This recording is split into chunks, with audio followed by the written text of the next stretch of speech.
Sometimes we assume if you see someone like that, oh, they're stuck up, but you don't even know what they're thinking. Yeah. I mean, you don't know if they're having a bad day. You don't know if they're like me trying to remember what's next. You don't know if they just had a loss in the family. So we shouldn't do that. Yeah.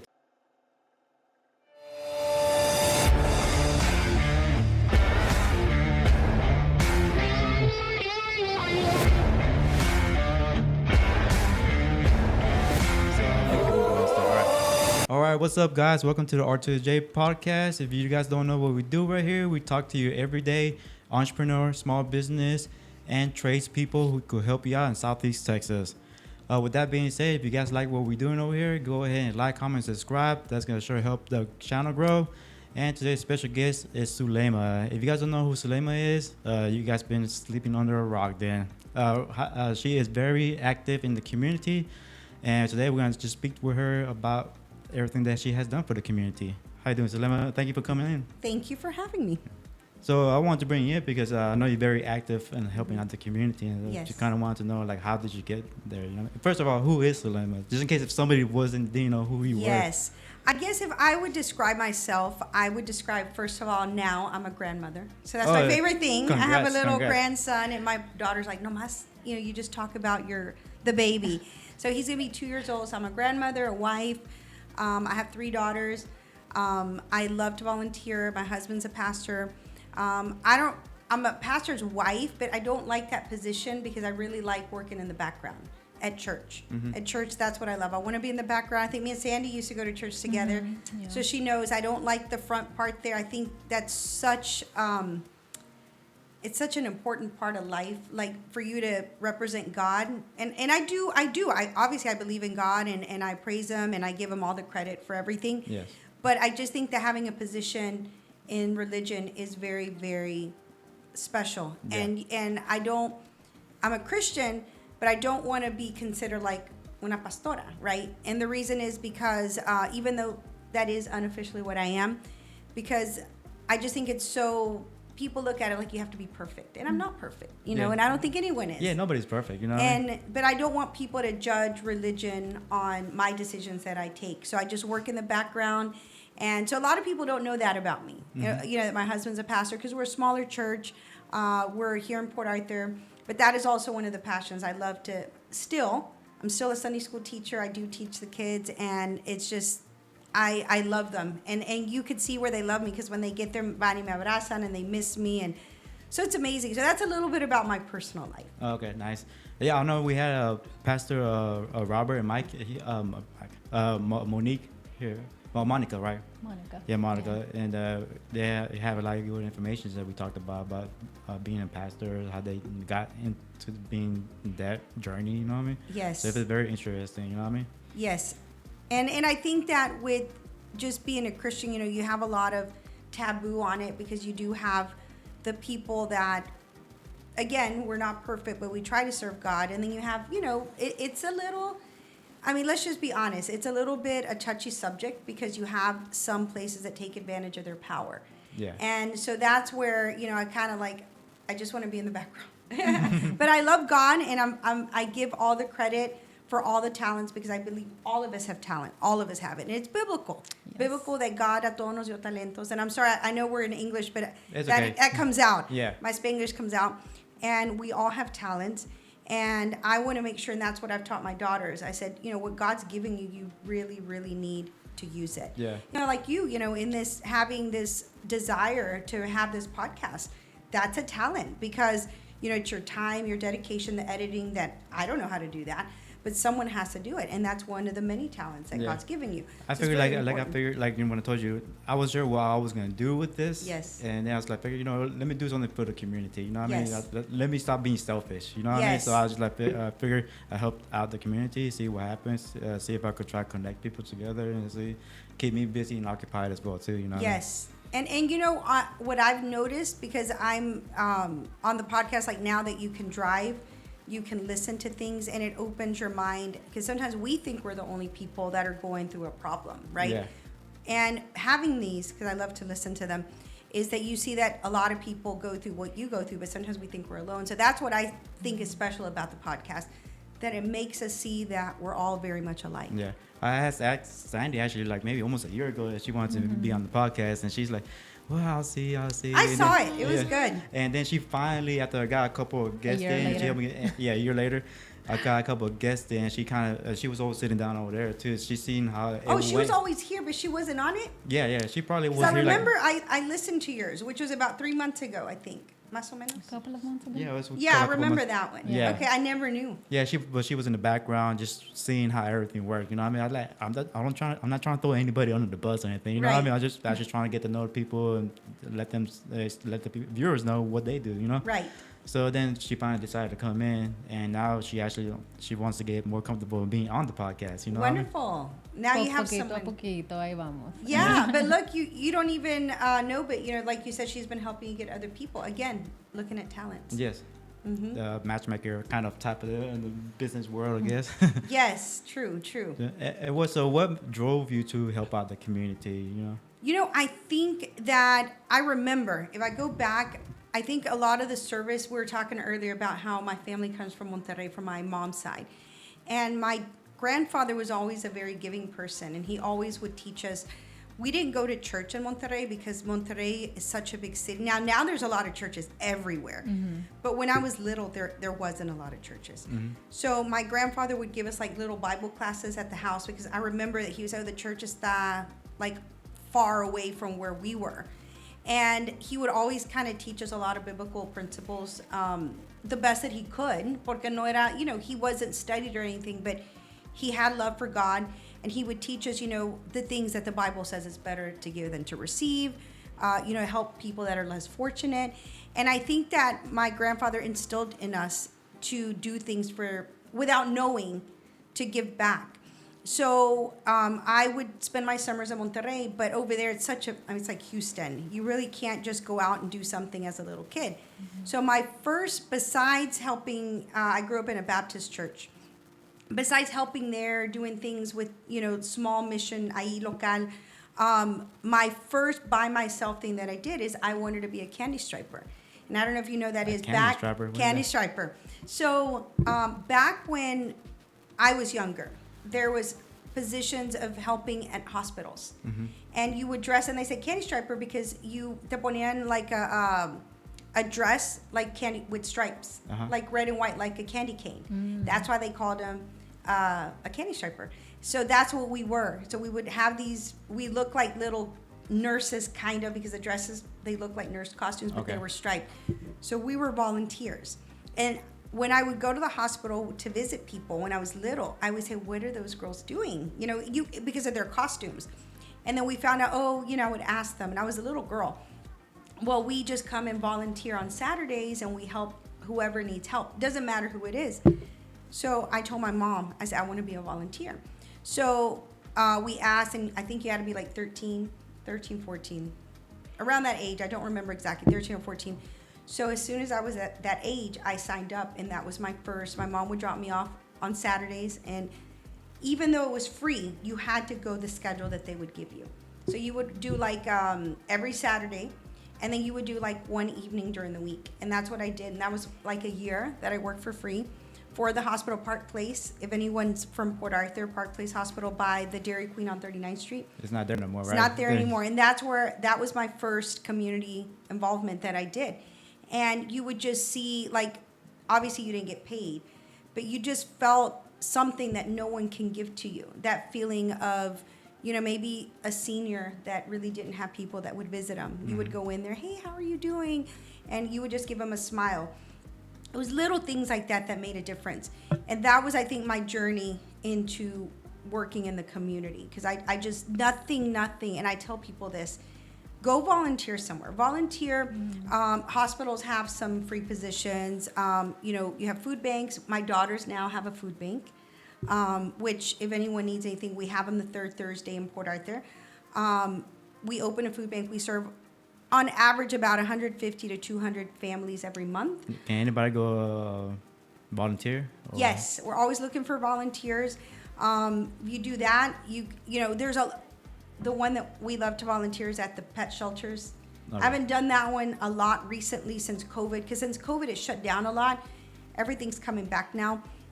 But I tell people, when you do it, when you leave, those feelings that you have, nobody, it's like a natural rush, a natural high, can replace that. And that's just, again, we're talking about biblical. It's better to give than it is to receive. And so when we have the volunteers, I mean, we have about, on average, 10 to 20 volunteers at our food bank. But we always need more because we just never know how busy we're going to be. Mm-hmm. But that's how my journey started. And from there, I'm now the president of the Mexican Heritage Society. They just elected me to renew my position yesterday again. I'm a director for LULAC, for the rights of the Hispanic community. If someone, abuses a Hispanic person, they don't know what to do, they come to us and we help them. We don't get paid for this. Mm-hmm. It's our time. I told you I help at the church. That's what I love to do, community service. But I have to have some income to pay the bills. Exactly. So I'm self-employed. I sell insurance. That's my primary job. And we have some other businesses that we own.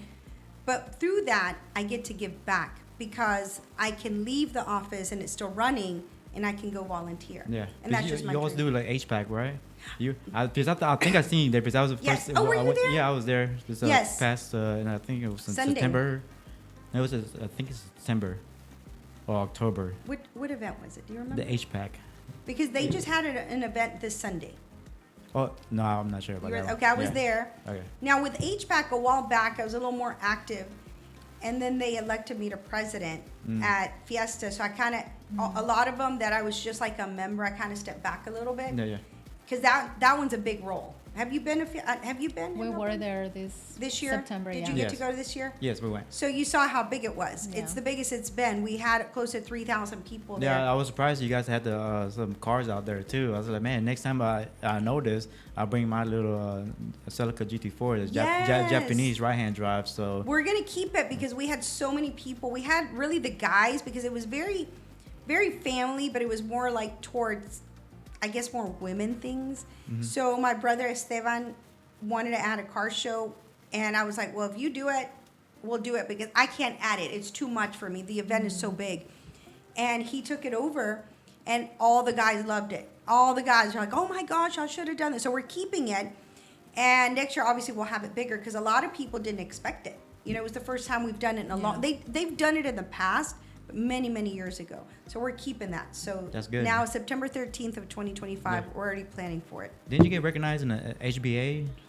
Yes, I Congratulations. did. Thank you. We were there. We seen you. Yes, the Hispanic Business Association for Impacto Comunitario. I think that's kind of what you do for the community. So I am part of HBA as well. I think what I do more with them is I recruit a lot of members. I have to send them someone else today that wants to sign up because I really believe in it. Businesses coming together, supporting each other. So I am part of that. I did speak there this year. It was a beautiful event. It was very nice. So how do you guys know each other? She was Well, the one who you connected. Church? Oh, okay. When I think you were, because I'm 49. How old are I was you? a little baby. No, I was You were 12? Maybe 10? younger. 10? Maybe 10. 10. But how old are you so we can calculate ages? 34 now. 34. So I'm about 15 years I think she's older. lying. I think she's older. I am Yeah, so she was 34. like 10 and I was like 25. So I might have been your teacher. I don't remember because we've had so many kids. Was I your Sunday school teacher? Maybe? No? Maybe someone else. I think I had the younger kids. Yeah, well, when I started, there was a different pastor, and then it went on to you guys. Okay. Yeah. But I've So- always been a Sunday school teacher. But you must have been, I think I most of the time I have the younger kids, like the 3 to like 7. But now, since COVID, all the churches kind of went down. Most churches went down in membership. So we went down in membership. So now I have since 3 or 4 to 10 or 12. So I have a bigger age group because we have less kids. Mm-hmm. But normally I would have the smaller children. Yeah. So we've been knowing each other since she was 10. Church. Oh, okay. 25 years. Well, I'm glad she reached out and you actually came. You know what I mean? Thank you for Yeah, I inviting was me. like, man, because I wanted to talk to you when we went to that event. What was it? Camino al HBA? Éxito. Yes. Yeah. Yeah, and pero you were busy, you were all over, so I was like, I'm just gonna reach out to her later. Yeah, she was telling me, where's she at? Where's she at? Like, where I is think I she? seen her over there. After I got, I didn't eat. I was hungry, and I didn't eat because I don't like to eat before I'm going to speak because your stomach rumbles. So I was like, as soon as it was over, I went to eat. So that's where I was. You didn't find me. I was eating. Next time you're looking for Zulema. She's at the buffet. Yeah, after she talks. And they were putting up the food. I said, I haven't eaten. They're like, oh, we still have food in the back. So they went. They were amazing. It was a really, really nice event. No, it was. It was. I really liked your story and how you talked about how you came up and how. It was really inspiring how, your journey. Yes. The way you shared it, and, you had to sacrifice some time with the babies. Oh my gosh, that's the worst part. Yes. Yeah. So all of that, I really loved your story. Thank you. And I was like, we got to have Zulema in the podcast. Thank you. And it is. I tell people that they say, what's your hardest part? And I think that was my hardest part. I look back. And if I would redo it, would I redo it? That's such a hard question because my daughters have gotten to accomplish a lot because I worked. I could give them things. And that was something that I had to decide. Do you want to be with them? And because nowadays with a one income household, you can't do a lot. That's just, it's so expensive. Unless whoever makes the income makes a great amount. Yes, exactly. It might have to be like $150K right nowadays. Yes, you have to make like the income of 2 people for the person to stay home.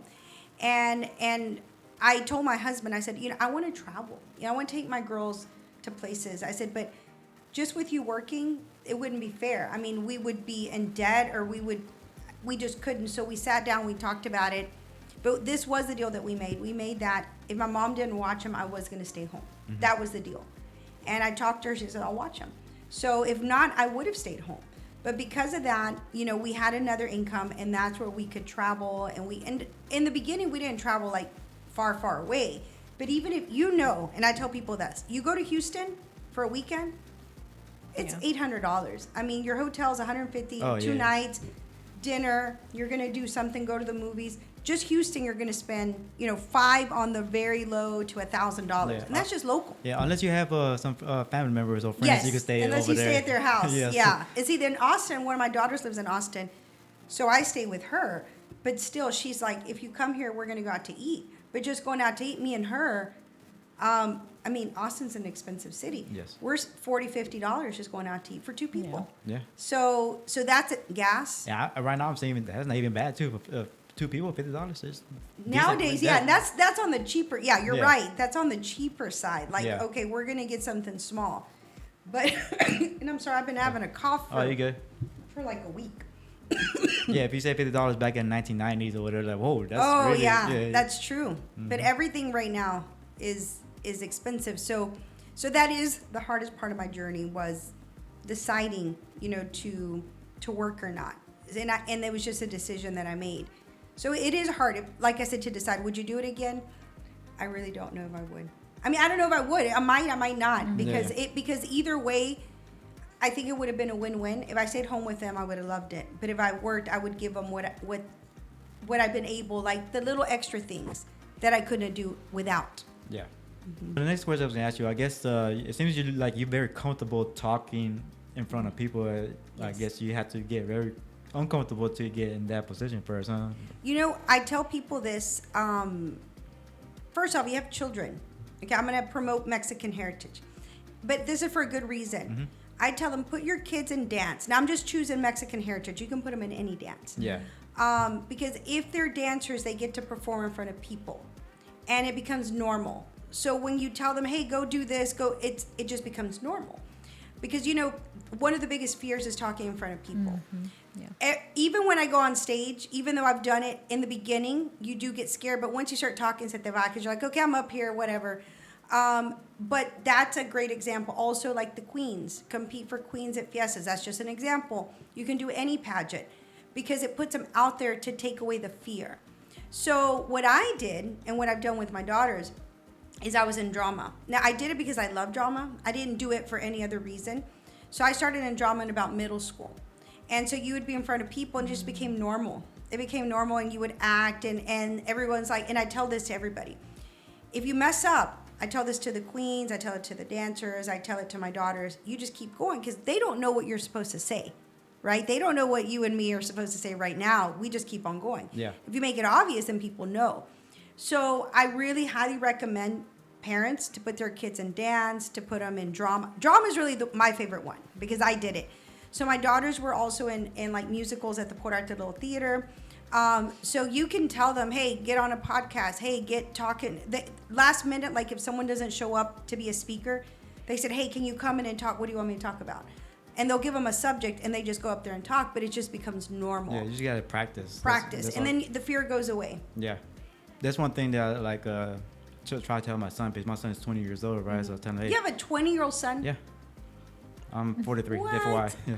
Oh my gosh, Yeah. you look really good for your Thank you, age. Wow. So I call it, I pretty much tell them that you need to just get comfortable talking to everybody, because Yes. that's how you're gonna network and meet people. Yes. And they could tell if you are uncomfortable talking Yes. to them. So you kind of just want to make it feel natural. Yes. I thought even if you, let's say, for example, let's say you want to go talk to a girl, just go talk to her. You know, let's say Right. you're not even trying to pick her up. You just want to start a conversation. Yes, correct. Just so you could get comfortable talking to somebody you're attracted to. You know what I mean? Because Correct. you never know when you really want to go talk to a girl you really want. You won't get scared. Right, you broke the ice. Yeah. Correct. Yes. And people can sense that vibe, the energy. You do, and it just so that is one thing. Like when I go into a new crowd of people I don't know, I do feel a little awkward in the beginning, because I'm like, oh my gosh, I have to go meet people, because like sometimes her. you have to, right? You have to. But then once you break, you're like, I'm just gonna do it, and you go and you do it, and you're like, man, I met some great people. So it's just breaking the ice, and then once you do it, you're like, thank God I did it. Yeah, because when I was little, but that's one reason I wanted to start this, because when I was little, I was very timid. My mom would say, even when somebody trying to touch me that I didn't know, it's like, I'll be like, I don't know, you stop touching, you know what I mean? But that's how I always was. Yes. Even when I got older, I was pretty much the same way, kind of.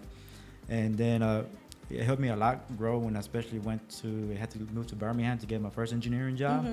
And so when I moved over there, I didn't know nobody.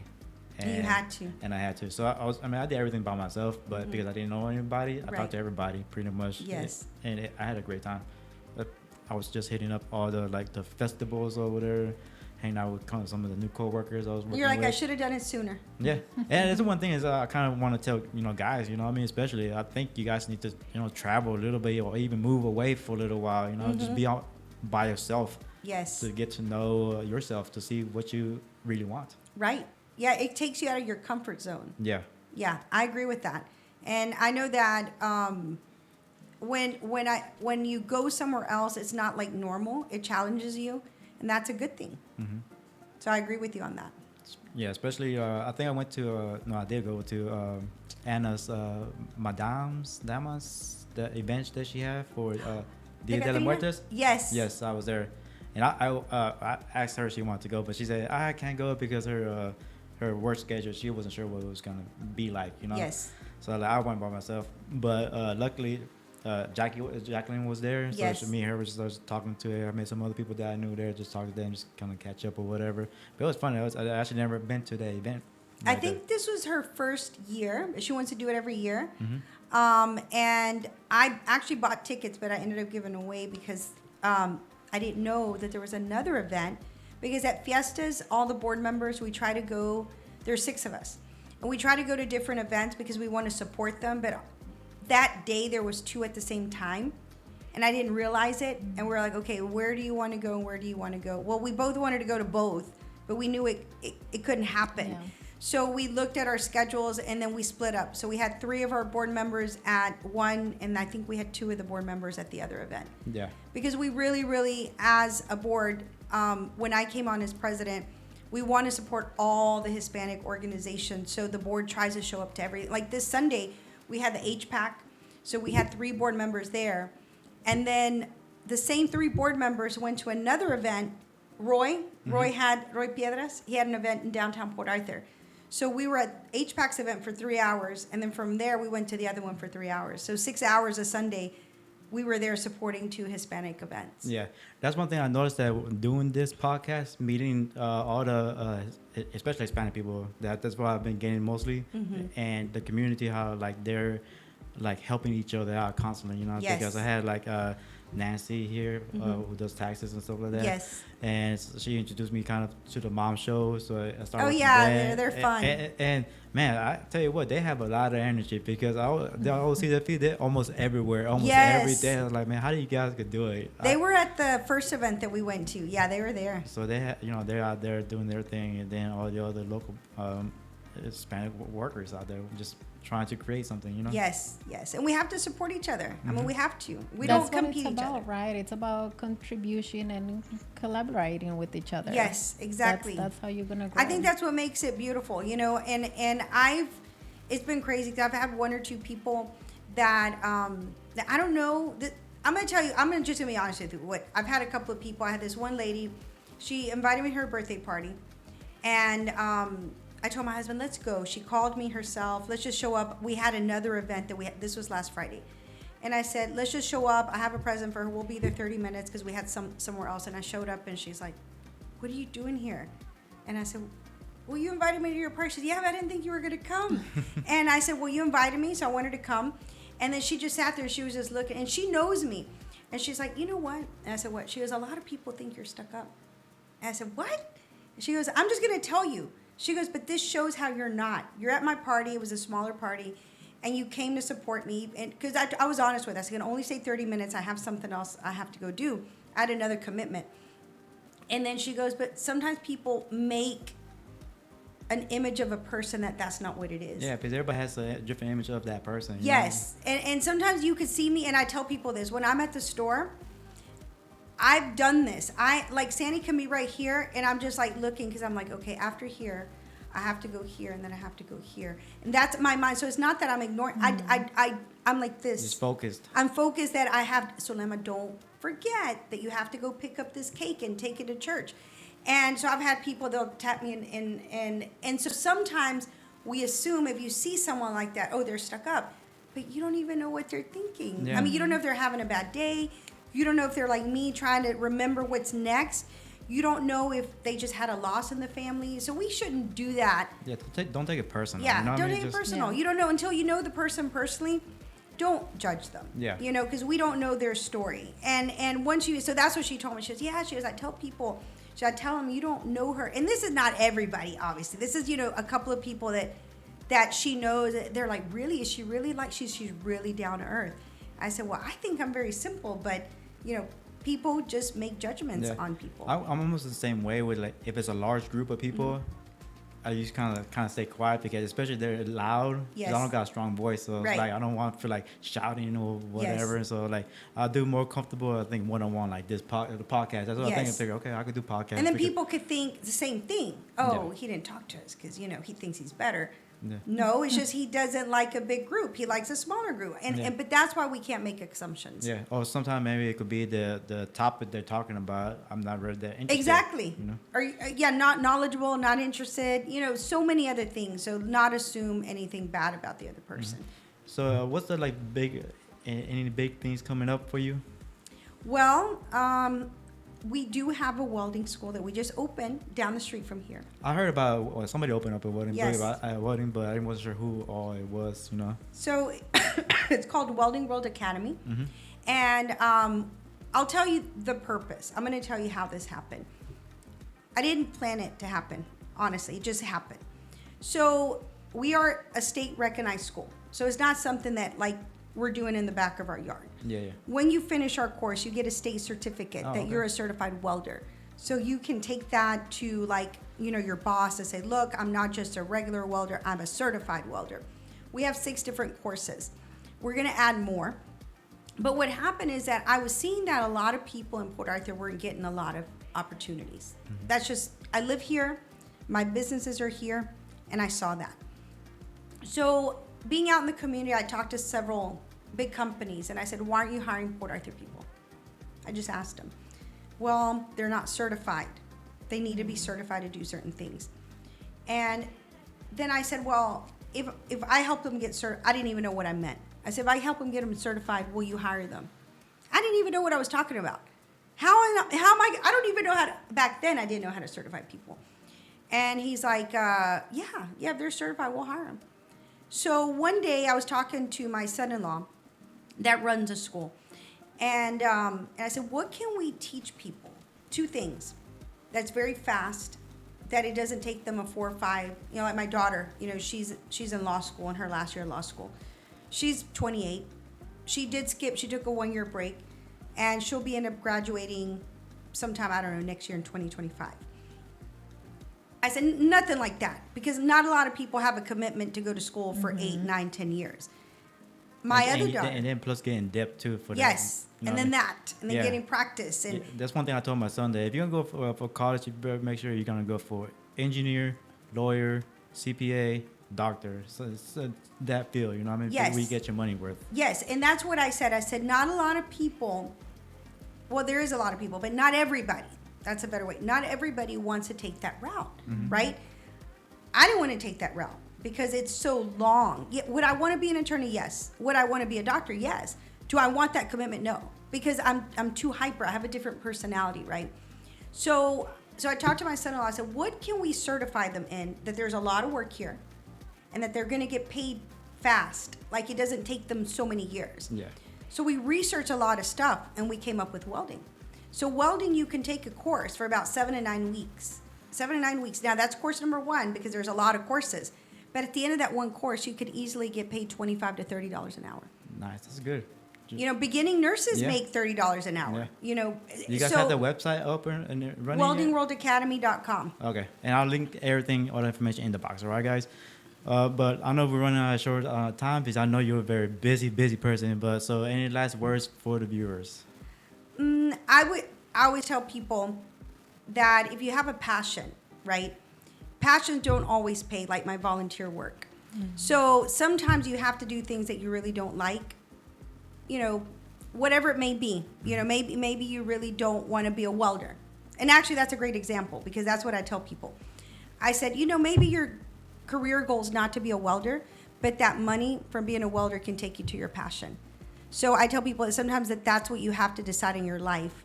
Like, you have to fund your passion with something else that maybe you don't enjoy that much. Yeah. So that's what I would end with. Yeah. Like right now, I guess this podcast is, I'm doing it with, not, I don't want to say like passion, but I'm interested in talking to people and connecting them. So I believe this might be going there. Now, am I gonna get paid for it? Who knows? I mean? Just let it build up. And the way people could help me out, just subscribe, guys, comment, like. All right, guys. Well, with that being said, I'm very happy you came, and Sandy, thank you for making this happen. All right, guys, don't forget, like, comment, subscribe. Peace out. All right, bye.